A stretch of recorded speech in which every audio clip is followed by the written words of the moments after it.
We're happy to have Elaine Shircliff of Graced by Rain. I think that's the central thing now, right? We don't have anything else on there, but she covers the Griffins and does a good job at it. And the whole crew, I tried to get some of the other crew, and they're kind of big time in me here. I don't know if you know this, Elaine. I've tried to get Nick in studio, and he said he's too big. He said he's going to go on a different show instead. I hope he's listening. Listen, actually, I can't come on here and keep chirping them when they're the only ones besides me that show up to like almost every game. Well, I can. I think that's been my habit. I think both times. Last time I attacked Brandon, so this time I'm going to attack Nick. You're more than welcome to keep attacking Brandon. And then I guess next time I have to attack Travis. I don't really know Travis as well, so I don't think I can go after him. He's mostly quite Toledo. as much. I know, but I like feel like just for continuity's sake, I have to attack him as the third member of the podcast. He's like my little brother. So. Oh, well, maybe you can attack him then. I do it every day. Well, there you go. It's a very well-connected group. This and there's others in there too. I think that because there's other folks that have a hand in covering the Griffins, but they don't cover only the Griffins. I feel like, or they keep an eye on them. Maybe there are people who kind of keep an eye on them. For the most part, it is Hockeytown West and Graced by Rain, and then we've actually had Wood TV there a good chunk this season, which has been nice. They're not always in the locker room. They try to, but they come to practices. Tom Mistos, he has his own thing called Hockeytown Report, and he's there occasionally. And Max Boltman is there from the Athletic occasionally. For the most part, it's just me and the boys, and I'm sure that they're getting tired of us. I was surprised Dominic Shine wasn't tired of seeing us after All-Star because we had to keep asking for him because he kept scoring. Well, it was probably fun for him to have you guys there because you went to the AHL All-Star festivities. I wanted to talk about that. How did that go? I didn't catch any of that, but I don't know. Was it on TV? It had to be on TV. It was on TV. I feel like it was on NHL Network this time. Okay. Yeah, it was. It was on NHL Network and TSN and the one that's out of Montreal, which I can't remember what it's called right now. RSN.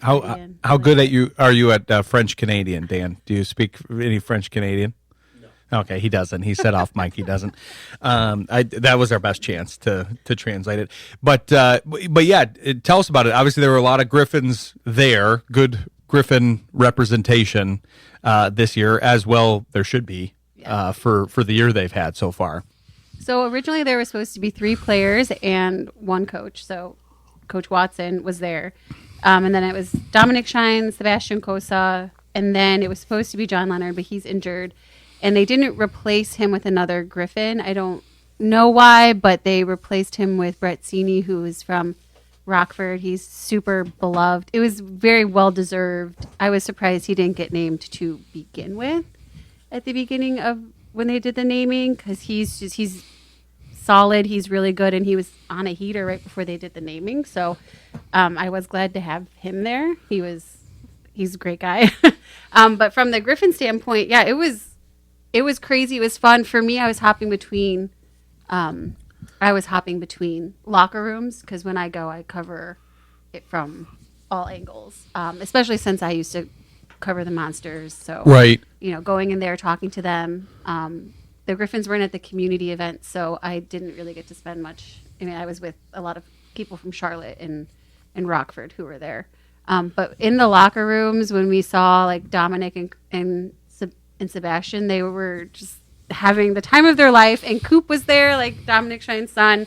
I think that was the best part for us. It was also Cooper Shine's first All-Star game, and he was having so much fun, like putting on helmets and gloves and walking around like that, and saying that he thought his dad hit hard when he did the hardest shot competition, which it wasn't that hard by the standards of this event, but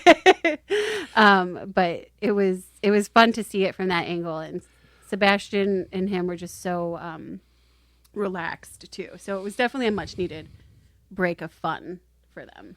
That's good. Yeah, I mean, it's been a successful season, but it's been an intense season for them too. So there's probably a lot of kind of emotional exhaustion in addition to the physical with everything that they've been through over the course of the season. Because it's not only the lows that get you. I mean, the highs can get you too worked up too, and that can kind of exhaust you, and then you can wear out down the stretch a little bit too, even if you have kind of a powerhouse team like they've had at the beginning of the year. Yeah, this team is actually pretty emotionally stable, I would say. They don't let the highs get too highs and the lows get too low. They live in the moment, and they kind of let it, they think about the things that they've done, but they can move on from it. I think Gabriel Seeger said it best is when things get intense, you let that intensity feed you instead of like going. So that mindset has helped them through these stretches of games where, you can have that fallout, that essential, what people call like a winning hangover. You can have that when you're on it for so long, and they don't. Well, even the Wings kind of had that last year because they were winning. They had those long win streaks under McClellan, but they also were having long losing streaks that were kind of accompanying them, and they're not doing that as much this year. Obviously, the Griffins haven't strung together a loss or two in a row barely in the entire season here. Yeah, barely. There was a time. It was a little rough before All-Star break. Yeah, they were kind of. That's why I mentioned kind of the needing the break, and maybe they were a little bit ready because what was the record before? They had a couple. They had a couple losses. They had a couple. They had more than They had like 3 in a row. Okay. I would say that. So Dominic Shine before the All-Star break was out with an injury, and they played different when he wasn't on the ice. And then the moment he came back on the ice, it was just a different team. I'm not quite sure what it is. I mean, obviously your captain breathes like new life into a team, but you can see teams do fine without their captain kind of pull it together. But there's just something about Dominic Shine being on the ice that gets this team going, and I don't know what it is. Well, you would think, especially with this team, I mean, they do have a lot of talent. There's a reason they're winning so consistently. So you would think that they would do that, but there's something to be said for leadership. I think it's the same way at the NHL level. Larkin is very consistent there as their leader, and they haven't had to live without him much, and they haven't had to do it this season. But I'd be curious what they would look like without him, even though they have a lot of talent otherwise. So it's kind of the same thing. By the way, Cooper Shine, he's got to be very successful as an adult, right? Like he's gonna be, that's, you can't have that name and not just like be a star in something. Maybe not hockey. He doesn't have to play hockey. His dad plays hockey. He doesn't have to. But Cooper Shine, that's a winning name right there. It's a winning name. It's a winning personality. He's already famous in the locker room, and like kids in the arena that see him when he's with his mom, they get excited. They're like, "It's Cooper Shine." I'm like, "Oh my gosh, this is so cute." I love it. It's a great addition to the team because having so many kids on the team too, like the Lagesons have a kid too, and everybody loves him too. Austin Watson's kids are always around. Like it's a nice addition because you see the guys in a different light, but they're also playing for their families. Like they say it, like they're like, when it's too much for our family, like we're going to be done. A lot of guys have said, like what's keeping them going is that their families are so into it. And that's kind of like a really cool thing to watch because I've definitely seen it on other teams before where there was a lot of like split about, being on the road, not being on the road, like, and that affects how you play. So I think that's been helping them a lot too. That's a good point because I think you and I, Elaine, have talked about this, but I've talked about it on the show otherwise too. People, I think, discount the lifestyle that goes on because they have a tendency to look at it as only the positive side. Oh, well, if you make it to the NHL, you can make big bucks. Then your lifestyle's set, and you can kind of make your life easier the rest of your life. But they still have to deal with a job that's very travel heavy. I used to have a job that was travel heavy. It definitely can wear you down. You're having to change locations often, either where you're based or even if you stay with the same team forever, you're still visiting another city every week during the season.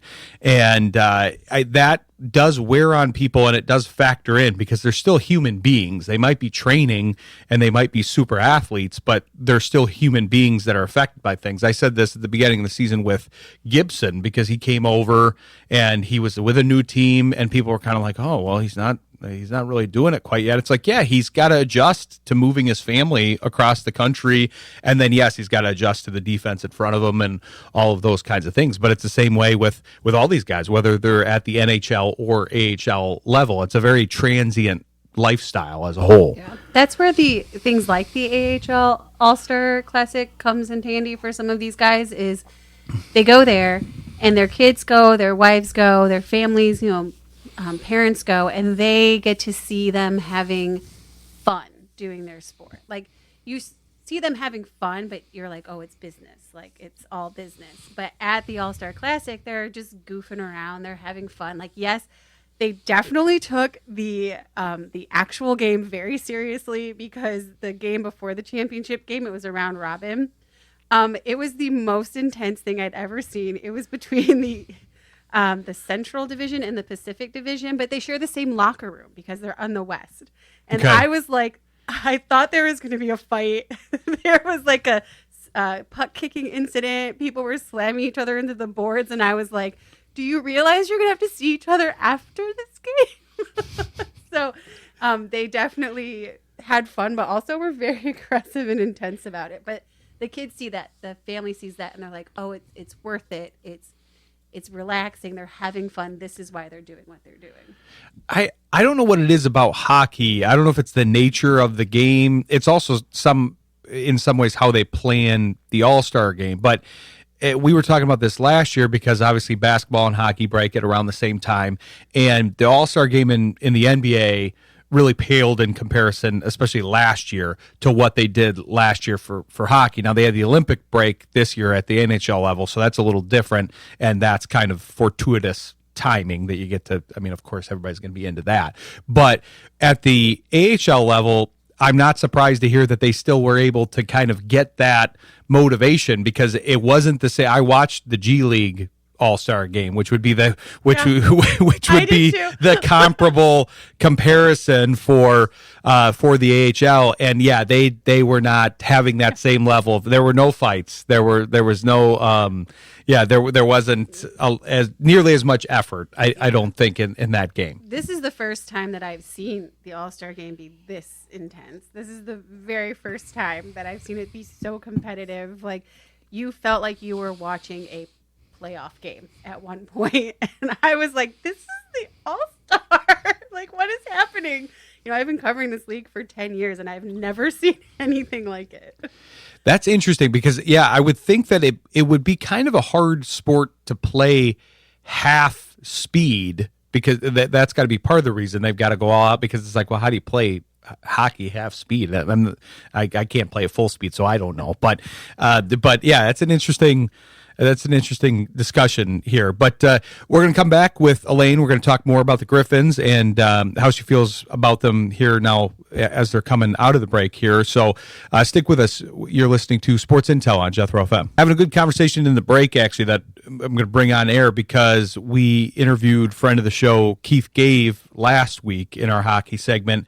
And the main reason we talked to him was about, we've covered his other books. I'm sure you're probably familiar with his books, and as is most of the audience probably, The Grind Line, and he was the one responsible for the Russian Five. Dan and I talked about him because Dan said, well, you have to be one of one with this whole intelligence sports content combo. But he was a former NSA guy that actually passed notes to Sergei Fedorov in order to help get him to the States. So he's done sports missions. We need to go on a sports mission, Dan. Yeah, well, you're gonna lead on the undercover experience. I'm assuming you've been trained in that at least a little bit. I know. Yeah. So, I mean, no. Are we dressing up and sneaking in? I mean, yeah, you can't confirm or deny anything. I get it, but I don't know. Like, maybe we could just try to sneak into the Super Bowl, see how that. I like it. So I don't know. Yeah, I will join that. Okay. Mission is. I mean, we have time to brainstorm, but get back to the conversation with Elaine. Oh, it's just an aside. Yeah, we'll talk about that more later in the show. But no, we talked about this with Keith because the one book that we didn't discuss in his previous visit to the show was A Miracle of Their Own, which was about the 1998 team, a USA team that beat Canada and kind of overcame a lot and put the U.S. team on the map on the women's side. And now they've had a very heated rivalry over the decades that have followed, the years that have followed. They had a classic game. It was almost like they couldn't have scripted it better if they had planned it because we got USA Canada on both sides, and both games were very good games. So I want to talk about that a little bit. But we were talking about how you're surprised, Elaine, that there aren't any women's programs in Michigan, which is exactly why Keith came on, because he's been trying to kind of push that, especially University of Michigan, because he kind of views it as that's the domino that if we can get them to get a program, then the rest will kind of follow. Yeah. I think there are D3 programs. Yeah, no D1 programs. Yeah, but there's no D1, and honestly, that's a shame because Ohio State has such a phenomenal program. Their women's program has been phenomenal for years, and to not, you have that built-in rivalry. You have, I mean, if you look at it from a monetary sense, it's actually pretty silly that that's built-in money right there. It's built-in marketing. It's built-in everything to pump up having a hockey team, because then that rivalry's there, the money's there, people want to watch that, people want to see that. And then also between state and Michigan, like that's a big thing too. And you think of all the NHL players who have come out of Michigan schools, like why can't we have that for the women too? Because there's so many women in Michigan who leave the state and have success somewhere else. And just imagine if that was like homegrown talent here. And I know people want a PWHL team here in Detroit, but the real question is, why should they invest in a state that's not investing into college hockey? Because girls have to leave Michigan sometimes before they even hit college age so that they can get into a program or be around a program and have people know them a little bit more. Imagine the homegrown talent. And I don't think that they'll put one here until there is that kind of thing for women here. Well, it's a great point on the pro side of things, and that's kind of what Keith was saying. He was talking about how they're kind of, when this argument is raised, they're kind of crying poor a little bit, which we know from the football programs and all of that's not working quite as well anymore. They used to kind of get away with that somehow, even though they were making an exorbitant amount of money on these big time programs, and the other programs don't make as much money, et cetera, et cetera. But I agree with you. I don't think that would be the case here, and you've got the infrastructure already.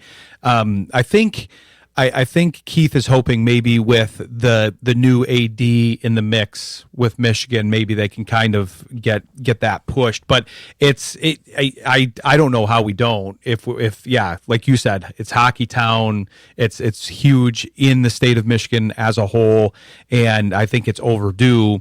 Keith wants to get a movie made based on his book, A Miracle of Their Own. He's in some talks on that, and I think kind of putting that back in the forefront and carrying the momentum forward from the Olympics and from the great stories that have come out of it, I think that would be good. But hopefully we can get something done. I think Keith wants to come back on the show and have more of a discussion on it, because we definitely, we just had the Women's Sports and Health Expo here in Grand Rapids, and it's these are great causes to try to help out and further here. So, but we got to get some information on the actual Griffins, because I feel like we've talked about yes. everything else in hockey, which is all good subjects, but obviously they've played very well. Like you said, they scuffled a little bit going into the break, probably good timing on the break for both levels of Detroit and Grand Rapids. But how do we feel about the team going forward? I imagine it's hard to feel bad, but what are kind of some of the things that you're going to be focused on as they resume here? I was a little worried before the All-Star break because I was like, ooh, are they going to hit the slump? Is it going to be like a long slump? What's going to happen? Like, I wasn't as confident as I was this summer, like when I first moved here, and I was like, they're going to win it all because I was just being irrational and thought it would be funny that I would move here and then they would win. You brought it from Ohio. And they started doing well, and I was like, okay, guys, wait. But I also forgot how good they were compared to the rest of the league in the sense of standings until we got the message from, like, until the league had to put out their playoff primer already, because if Rockford had lost in regulation on this past Sunday, so yesterday, the Griffins would have clinched a playoff spot already. And I think they have the opportunity to do it on Wednesday with a win. I know there's a few other teams that are playing before then, so it might be Wednesday or Friday when they can clinch. And I'm like, I've never seen that before. I don't know if it's the soonest that someone has ever clinched because things were different, back 90 years ago, 80 years, 50. But since I've been covering the league for 10 years, it's never been that early.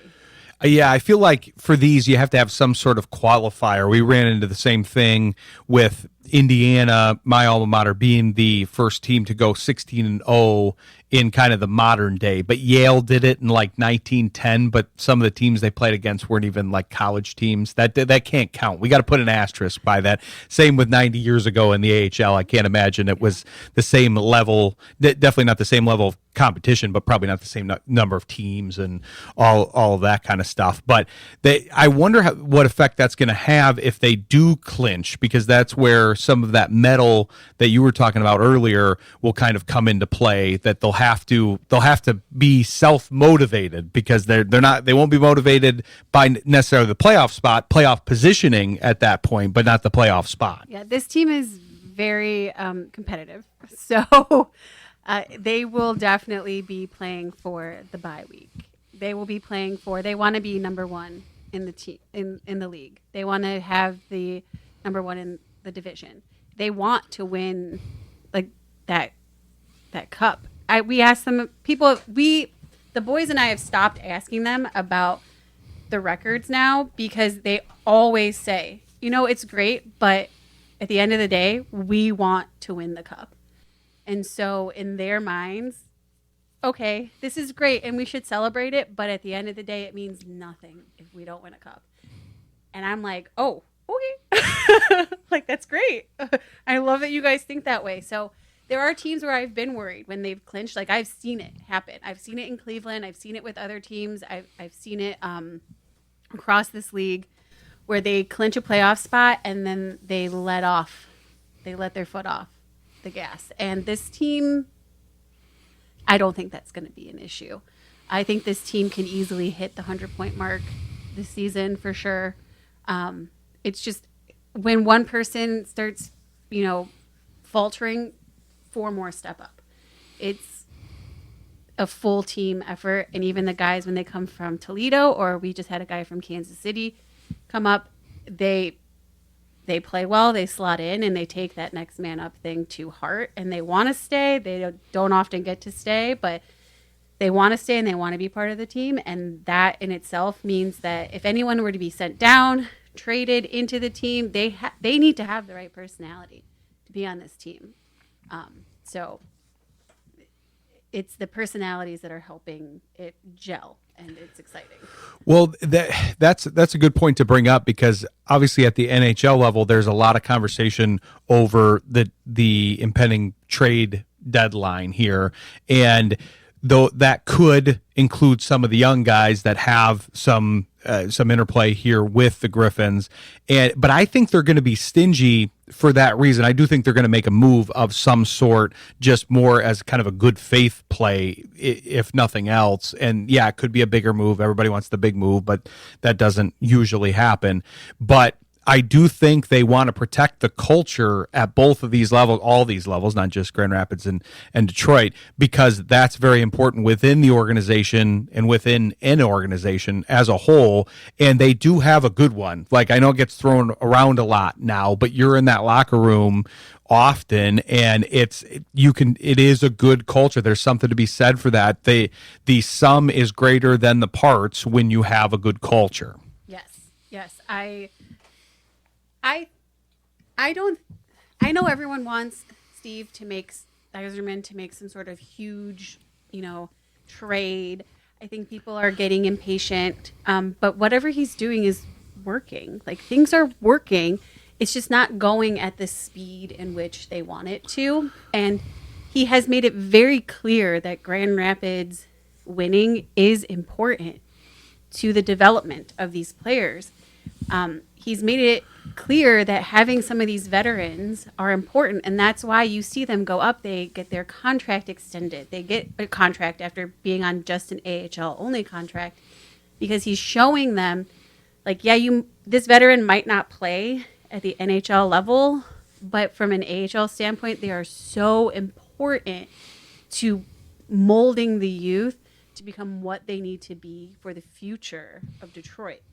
And I don't see him making a big trade.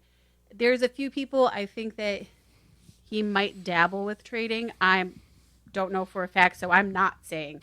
I'm not like everyone else. I'm not going to spread that rumor on air. But I think there'll be some sort of trade. I just think people are going to be like, oh, it's a trade. Okay, might as well have just done nothing. Like, I feel like that's how it's going to come across to them. And I don't necessarily think that's a bad thing, because, like you said, I mean, I've been trying to say that a lot on the show, because he had his starting point is important, where he started and where he's had to bring the franchise as a whole, that is worth noting. And then he's identified a lot of values both through the draft and through free agency and trades. So I don't necessarily need him to take a guy that's already got a great reputation. I'd rather take an undervalued asset that they think can go into that culture and play better. That's the benefit of the culture. It's a compound effect. So, and I'm sure you'd be sad if they traded away some of your guys from the Griffins too. So we can't have those guys leaving. We need them for the stretch run here. But we appreciate you joining us on the show. We want to make sure to direct people to where they can find all of your great coverage here.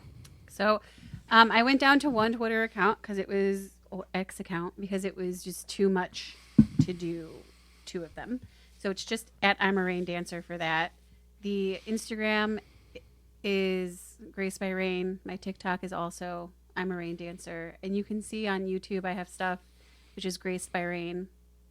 And then gracebyrain.com is where the articles go. Pretty much everything ends up on gracebyrain.com. So if you go there and you're trying to find something, just go to gracebyrain.com. It's a lot easier. Yeah, there's a lot of great articles on there. It's good to have a central hub for all of that stuff. But we appreciate you joining us. We'll look forward to having you back on. We're going to try to get, like I said, Nick and Brandon and the guys on, but Nick's big time in me, so maybe you can put a word in for they don't for listen me. to me. For Are you me. kidding me? He changed jobs. That's why I'm busting his chops. He hasn't had the opportunity to come on, but at some point, hopefully, we'll get him on. But yeah, thanks for coming on, and we'll look forward to having you on. Maybe around playoff time for the Griffins here. We'll have to time that out. It's gonna be crazy. Well, thanks for coming on. Yeah, and we're next time we'll get Elaine's thoughts on the Bears possibly moving to Indiana, but she's in a good mood now, so I don't really want to make her mad. But as people know, that's where I went to school, so I wouldn't mind that. But we'll switch our attention to basketball after the break. We'll have Robbie Bettelon of Detroit Bad Boys on, and we'll talk some Pistons with him. Stick with us. You're listening to Sports Intel on Jethro FM. That was Power of the Beast. I was pumping up to that before the show here. That's when we go on our mission, Dan. That's what we're going to play is something like that when we go on our he's giving me a thumbs up. We're gonna put a pin in that conversation here for the end of the show. But happy to have Robbie Bettelon on. The Detroit Bad Boys had a good conversation with him pre-break. We kind of hyped up the trade deadline. I'm curious to see what he thinks. So I think last time you were on, Robbie, and don't ask me why I remember this, but I think it was National Tea Day, if I remember correctly. It was. Yep. And so now it's National Banana Bread Day. So how do we feel about that? Do you like to have that maybe with a little tea? Yes. So used to be a high school math teacher, and banana bread was like my favorite gift to get from students at the halfway break or the end of the year or something. Especially with some chocolate chips, and then you toast it. That's right up my alley right there. That's the way I like it too. I actually put it in a pan and grill it though, instead of toast it. And then you get a little panini kind of thing going. You push it down with the spatula. Probably keeps your toaster a little cleaner too, instead of melted chocolate. Probably. Yeah. I almost always move it to the pan instead of toasting, whatever it is. It doesn't matter if it's just regular bread. I usually just grill it there if I make a sandwich or whatever. So anybody in Robbie's life that is listening to this, friends, family, whatever, make them some banana bread. Bring him some chocolate chip banana bread. He'd enjoy that. Just bring it over to the house. I don't know who you have near you, but maybe they'll send it in the mail. Yeah, maybe if my mom's listening. Mom, I need some banana bread, and then I got to put it in the pan to toast it. We got to try Ryan's method out. It's good. I do live by that. People think it's weird that I have a grilled peanut butter and jelly sandwich when I eat a peanut butter and jelly sandwich, but I think grilling the bread makes a lot of sense. They just think that's weird versus I've had toasting. It toasted, so I hear what you're saying. I've had a toasted PB&J. It's better than a regular PB&J. I just haven't put it in a pan yet, but you've given me something else to try. I got an experiment now for the next time that I come on. I got to give you my feedback on how it is to toast bread in a pan. That's perfect. Try it out. And both of those would go well together. That would be a nice meal if you had a peanut butter and jelly sandwich and then had the banana bread afterwards. That'd be like a nice breakfast. I mean, people think I'm weird for that. I am weird, but not necessarily for that. I think that's actually one of my better ideas. But no, we will have you back on because we had a good conversation the last time. I'm sure we will this time. And I'm curious what you think about kind of what's elapsed since we last talked, because obviously the main point of conversation is the trade deadline. We kind of talked about some possibilities. I don't think we mentioned Kevin Huerter. That wasn't really on the bingo card. I don't know whose bingo card had that, but I was kind of gravitating towards, even though his dad is a friend of the show, although I haven't heard from him since the trade. But Jaden Ivey, I did think I was kind of gravitating towards the idea that he would be part of a package, and then it did look like maybe they said, okay, we think maybe Jaden's got a better opportunity elsewhere, and let's add a veteran with some shooting upside that can kind of fill a role and add to our depth and not go with anything that shakes the core of the team. Yes. First off, anybody that had Kevin Huerter on their bingo card, I need to start following them on Twitter or wherever, because they got the inside scoop somewhere. Never would have guessed that Kevin Huerter would have been the trade target. But afterwards, when I started processing it, I thought it makes a lot of sense to me on paper, based on how Kevin Huerter can kind of be,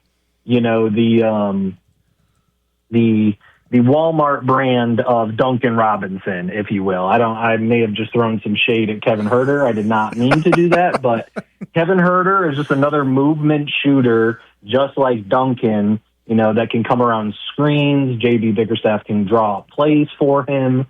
Just another person that has a little bit more gravity behind the three-point line than somebody like Jaden Ivey wouldn't have. So what I mean by that is, even if, Jaden Ivey has been a decent shooter from a percentage standpoint for the last 2 years, but really from how he's getting those shots up are normally, just wide open catch and shoot threes, whereas Kevin Huerter kind of has more gravity as a movement shooter when he's coming around screens like Duncan Robinson, when you got to chase him around, like Rip Hamilton in a half-court set.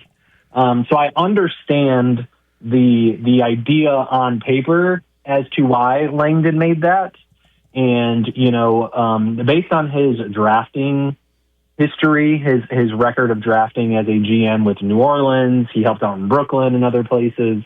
I can't blame him for wanting to also get a swap in that move.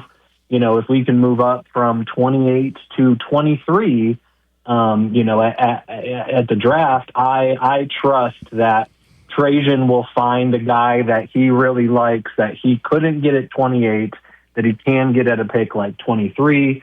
And lastly, I'll round it out with just talking about Ivy. The whole situation, I just feel sad about. Ever since his rookie year, where he averaged something like 16, 4 and 4 or something, and looked as athletic as ever his freshman or his rookie year. And, he looked like he could have been a really good complementary backcourt mate with Cade Cunningham, and we just never saw that produce. We never saw it happen, and I don't think it's to anybody's fault of their own. I saw recently that Ivy, got a DNP with Chicago. He broke his left leg, and then when he was still with the Pistons, he had surgery on his right knee, and now he's sitting out for left knee soreness. So it makes you wonder if that knee is struggling from the leg break at all, if it's been having to work harder. But based on his quotes that he said recently, where he feels like he's not the same J.I. anymore, just the whole situation, I think, is a sad situation. But I can see why Trajan made the move that he made. I agree with all of that. I want to go back to Jaden, but I have this up on my computer, so I want to hit this first because I've become a little focused on the whole Walmart brandedness of Kevin Huerter, because they have, I don't know how familiar you are with their product lines, but they have different types of Walmart brands. And so okay. I think it's important to clarify which one he is, because Walmart's not a sponsor, so I don't think I'm going to get in too much trouble for this, but they have the Mainstays brand. I think that's a little bit kind of lower end. Then they have the Great Value brand. That's kind of like the staple of theirs. Yeah. But then they have, I forgot about this one, they have a Better Goods brand. So see, that might not even be a step down, because that's supposed to be a trend forward and plant-based, dairy-free. Yeah. I don't know if Kevin Huerter is any of those things, but if he is, I think we got to put him under that brand. I would agree. So we'll work on that. We'll see how it evolves. I do like. Do we lose you, Ryan? I'm still here. Oh no, yeah, you're here. Go ahead. Okay. My AirPods went in and out. Just making sure I'm still here. I think the Kevin Huerter this year is vastly different from the Kevin Huerter that maybe we've seen in years past with Atlanta. He just hasn't found his shooting stroke, and it's been a little inconsistent. So I think there are two different brands to Kevin Huerter, and I really hope that the one who can knock down 38, 39% of his threes, the Great Value brand Kevin Huerter, I hope that we are able to see him at this point. But frankly, with JB Bickerstaff right now, he's out of the rotation, I would say. He's out of the 10-man that JB Bickerstaff has, and it'll be interesting come playoff time or come the rest of the season to see if Huerter makes his way into it, if they don't have a use for him yet. But I get the idea on paper. We just have not yet seen it, in person, in action yet. I agree with you. And honestly, I did think when they got him, because that was what everybody was focused on. Well, maybe he could shoot better in Detroit. It's you think? I mean, Sacramento, Chicago, those weren't necessarily the best fits for him there. And so I think being with Cade and being with everybody else, we talk about him being kind of a discount version of Duncan Robinson. Duncan Robinson has looked better since he got to the Pistons. There were kind of two different versions of that. I've always had this theory. I feel like you'd be a good one to talk about this with. I've always had this theory, the Mendoza line in baseball. I don't know if you've heard of that, but basically it was a marker named after a fielder, and basically everybody below that line was kind of like not good enough, and then above that you were okay, and he was like exactly average. Duncan Robinson to me was the Mendoza line for being played off the floor in the NBA. Like he's close at times, and then there were times in Miami that he was a little bit on the bad side of that, and now with the Pistons, he's been able to find a good balance on offense, especially, obviously, with getting some open shots, with fitting in well with this team. Herder's going to have to take some time to do that same thing, but with Cade and the infrastructure that they have, I have to think it's almost like an automatic couple point increase for these guys that come to the team. No, not for every single one, but they were even doing that with Ivy, who, like you said, Robbie, hasn't exactly been playing up to his standards and probably isn't at full strength from multiple standpoints, probably mental and physical, and they were still getting good catch and shoot percentages out of him, and he doesn't even have the reputation as a shooter. Right. I think if you compare who he's playing with in Sacramento, who he's playing with in Chicago, and then, you put him on the floor with Cade Cunningham, who very well is could be MVP and is playing like an MVP this year. You're guaranteed to get better shots on this team than you are in any of your other teams that Herder has played on. And to add to your theory with Duncan, like, I think you could add Malik Beasley last year. I think you could add Javonte Green this year. Frankly, I think you could add Duren this year as well. I think Duren has taken a leap, but it's because he has such great chemistry with Cade, their lob chemistry. I just feel like any off-ball player that wants to come play with Cade, like, you're guaranteed to have one of your best career years just because he has so much gravity of his own, and he's such a willing passer and wants to make the right play that if you're open in the corner, like I think I heard today, I was listening to a podcast, Javonte Green is shooting 50% from one of the corners, and it's like, well, you better get him the ball if he's open there, and Cade will find him. So I totally agree with your theory that, hey, maybe we're recruiting for the offseason right now. Any off-ball player that can shoot, Detroit wants you, and Cade Cunningham will find you the ball. So there's our shot at recruiting any NBA players that are listening to us right now. I do think that's a smart play, and I'd be watching this if I were a player looking at somebody, comparing myself to a Malik Beasley, a Duncan Robinson, saying, "Hey, I can do something similar if I'm in that offense." I wouldn't be surprised, and that's what they need. So I want to come back with that conversation because it's an interesting conversation with guys making other guys better regardless of kind of the role that they come in as, because I've had this discussion over the years about some of the more prominent players in the NBA. So I want to pose that to you here. But stick with us. We'll come back with Robbie Bettelon after the break. You're listening to Sports Intel on Jethro FM. Coming back here with Robbie Bettelon, having a good conversation about the Pistons as a whole and kind of basketball as a whole, because this is something that's always perplexed me, Robbie. He's obviously at the end of his career now, and so I'm not doing a different thing. I've said this all through his career, but when LeBron rose to prominence in the NBA, I always felt like he needed a lot around him for a star player. I'm not taking anything away from him. I'm not trying to do him versus MJ debate. I think that was in our tagline for the show when we first promoted it, that we wouldn't have conversations like that. So I'd be going back on that. But it's not that type of conversation. It's the idea that there are some players that need certain guys to play with so that they can kind of get better as a result and play their game. Cade is the type. There's some of these modern day guys, Cade, Tyrese Halliburton. I know the Pistons fans aren't big fans of his, but I think he's in this category as well. They raise the level of the people around them. And to me, if I were a player on another team, that would be good marketing to come to that team, because if you're thinking about it, you're a math guy. It's like, okay, how do I raise my level? Well, if I'm a guy like Javonte Green and I and I come from, Boston and Chicago, and I was kind of languishing on the bench, I come to the Pistons. Yeah, you have some of the injury stuff that happens that gives him some more time, but he does the next man up thing. He makes himself look good. He deserves a lot of credit for what he's done, but the rest of the team elevates him too, and now he's made himself some money. I hope it's still on the Pistons because he's been one of my favorite Pistons, but there's several examples on this team.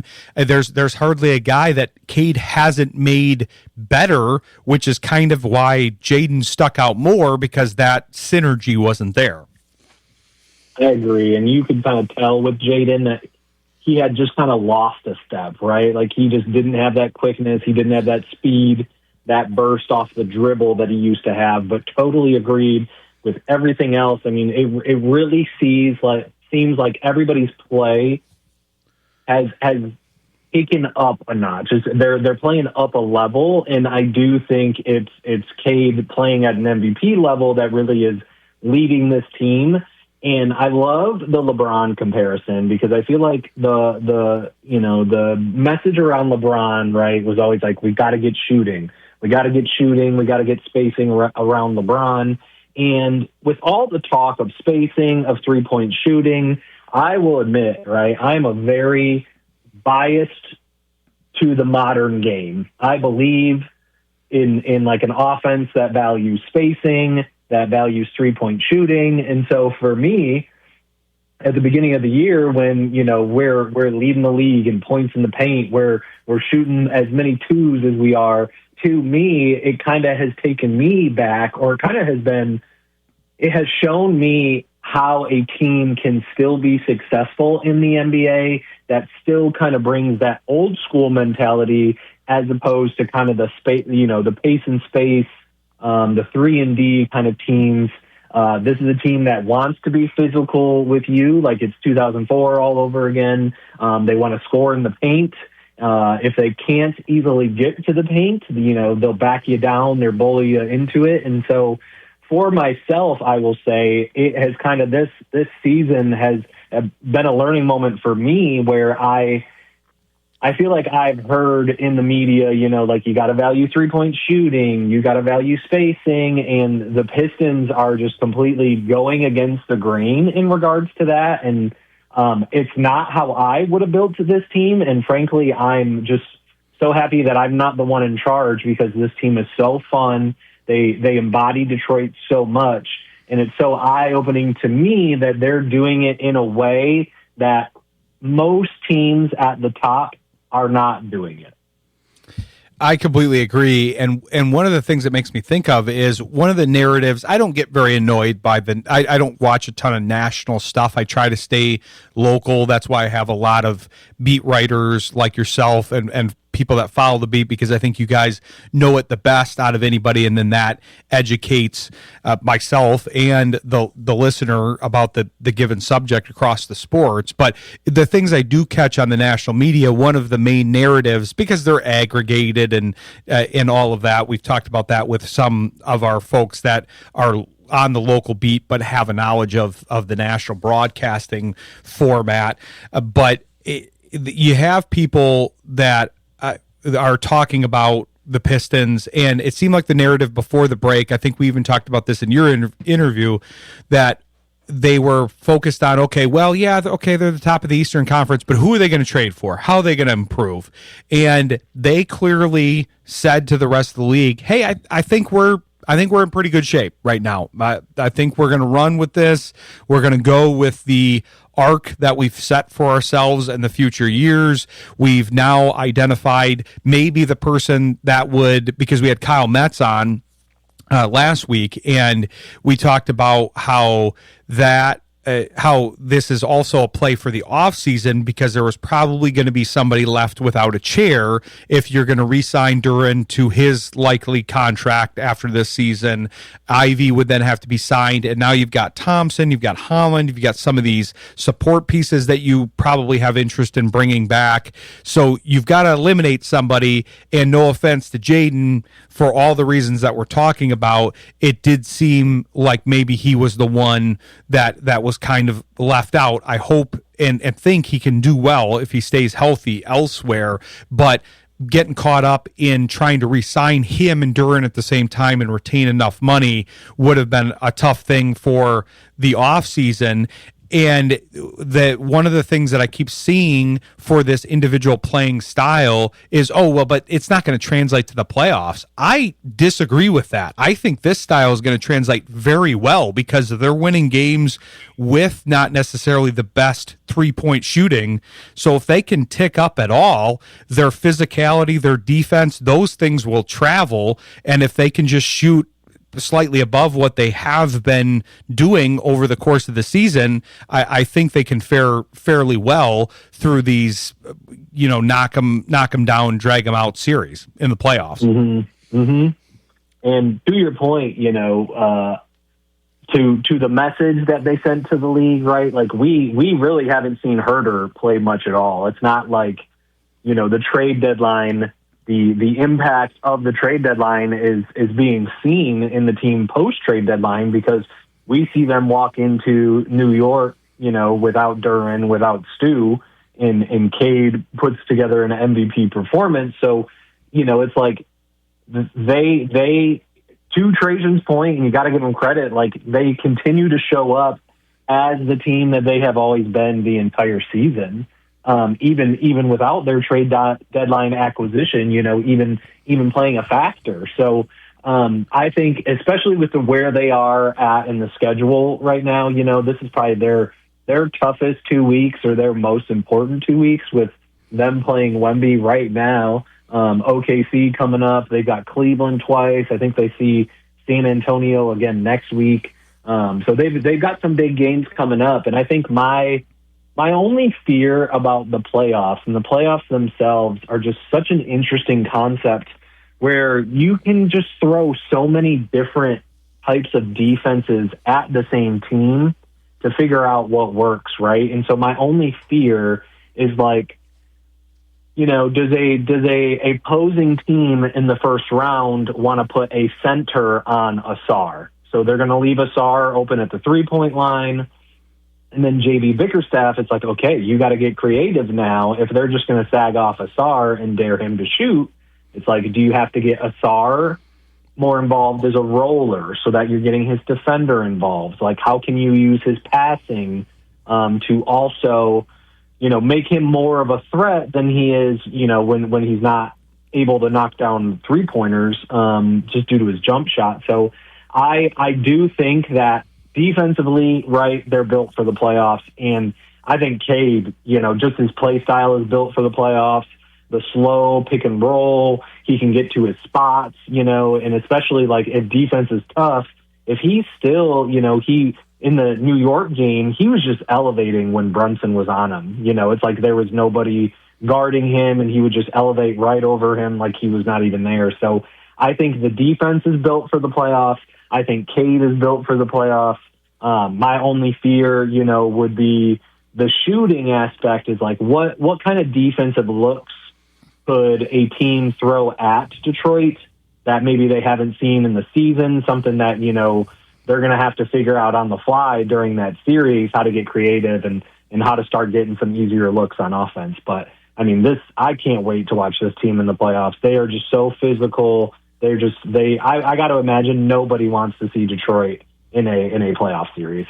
Not at all. And that is a good point because Thompson is kind of in this middle ground a little bit offensively where he's still finding that side of things. He's got a lot of nice traits even there. Obviously, his defense is the thing that keeps him on the floor currently. But I think that's where the depth that we're talking about comes in too, because they can throw so many different lineups at you too, especially now that they have Herter in the mix. Now you got that other shooter that can go with or instead of Robinson. If there are some issues, you've got different lineups that maybe this is more of a Danis kind of game, or we got to feature him a little bit more. Maybe we need offense off the bench from Sasser. Maybe Green needs to come in and shoot 50% from whichever corner that is. Maybe Ron needs to come off the bench and give some energy, or they can also play big, because that would be one interesting way to counter that, putting a center on Thompson. It's like, okay, well, you can try that, but how about our front court becomes Beef Stew and Duren, and then good luck trying to deal with all three of those guys on the floor at the same time, because Stewart can stretch the floor well enough, and they will just beat the heck out of whoever's on the floor. Yeah, if the center's on Asar, then somebody smaller isn't guarding Duren, and so Duren is going to be feasting inside, trying to get some rebounds and whatnot. Yeah, I totally agree, and frankly, the bench is also I just feel great about the bench as well compared to other benches that are going to be in the playoffs. And the fact that, Herder, I would say, is kind of 11th man, Sasser is 12th man. And it's like, if you do need spot minutes from those guys, and frankly, Sasser has offered it all season, right? He's been consistent with inconsistent minutes. And so if there ever is, a need for a plethora of 3-point shooting, they do have the depth pieces that if you do need some spot minutes, you could absolutely find some extra shooting somewhere where maybe, that same player isn't a part of the normal regular season rotation, but easily could still help space the floor out in a few possessions in the playoffs. Exactly. And it would be kind of criminal to talk about. I think we've mentioned almost every name on the team other than Paul Reed, who has been very good on this team and is a good example of that next man up thing. Because when I know we had this discussion even during the trade deadline preview, kind of talking about, do they add a guy that can stretch the floor as a big?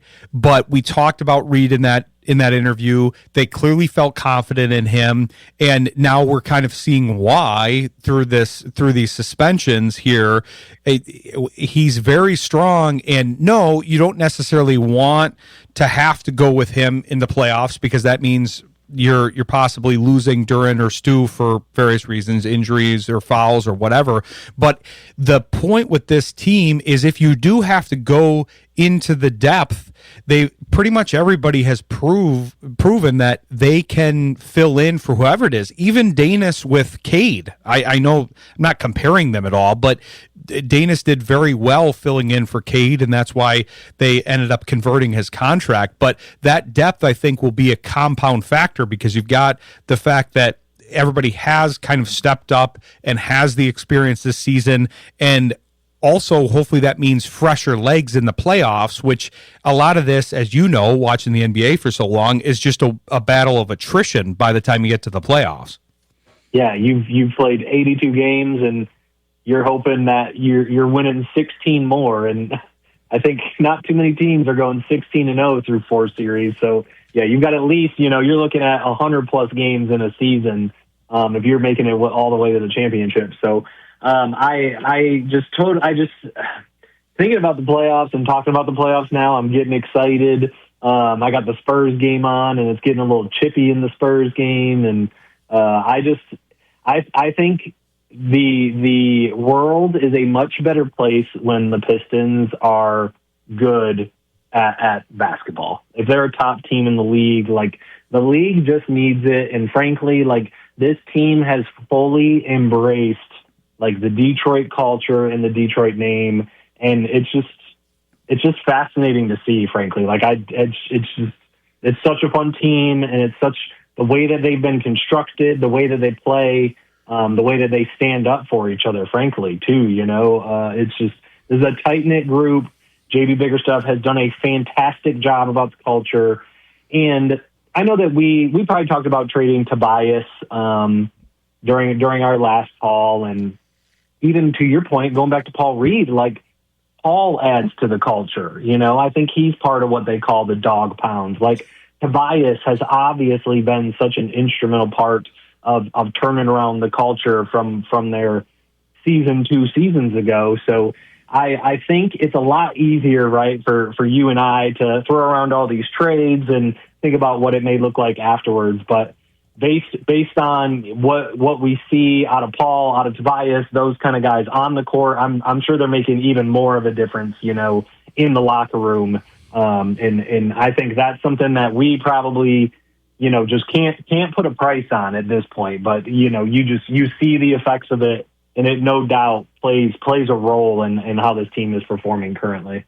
Exactly. Culture is a compound effect. We've seen that in all these different sports, leagues, teams. We were talking about that during the Griffins and Red Wings segment before you. So I'm excited to see where this goes. I didn't necessarily plan on doing a playoff preview with you, but this was a good segment about kind of now we know what the team looks like headed into the playoffs. And like you said, this is going to be kind of a prove it stretch where one of the power rankings that I read today had Spurs, Pistons, Thunder, and we're going to see all those teams play this week here if you're a Pistons fan. So appreciate you joining the show again. We'll look forward to having you back on, hopefully maybe somewhere in that playoff stretch or in preparation for it. But tell the people where they can follow you here in the meantime. Yes, sir. I am a contributor at Detroit Bad Boys. So if you want to read some of my work, I post recaps, and we'll get some film breakdowns up from time to time.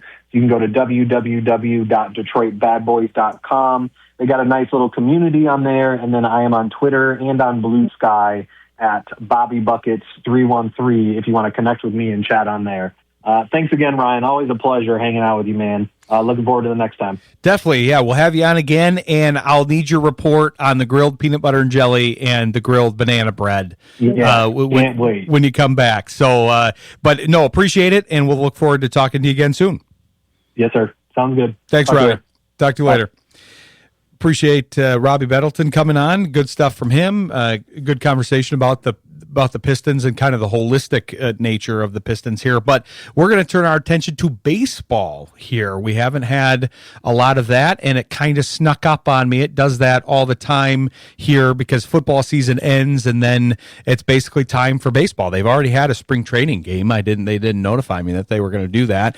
And so we're going to have Brandon Day of Bless You Boys on to kick off the season and talk about that because we're going to have a lot of baseball talk this week because I will also be on the Sports Project covering, and we're going to be talking all baseball on Wednesday, I think, on Steve's show. But stick with us. We'll come back with Brandon Day. You're listening to Sports Intel on Jethro FM. From the GarbarinoRoofs.com studios.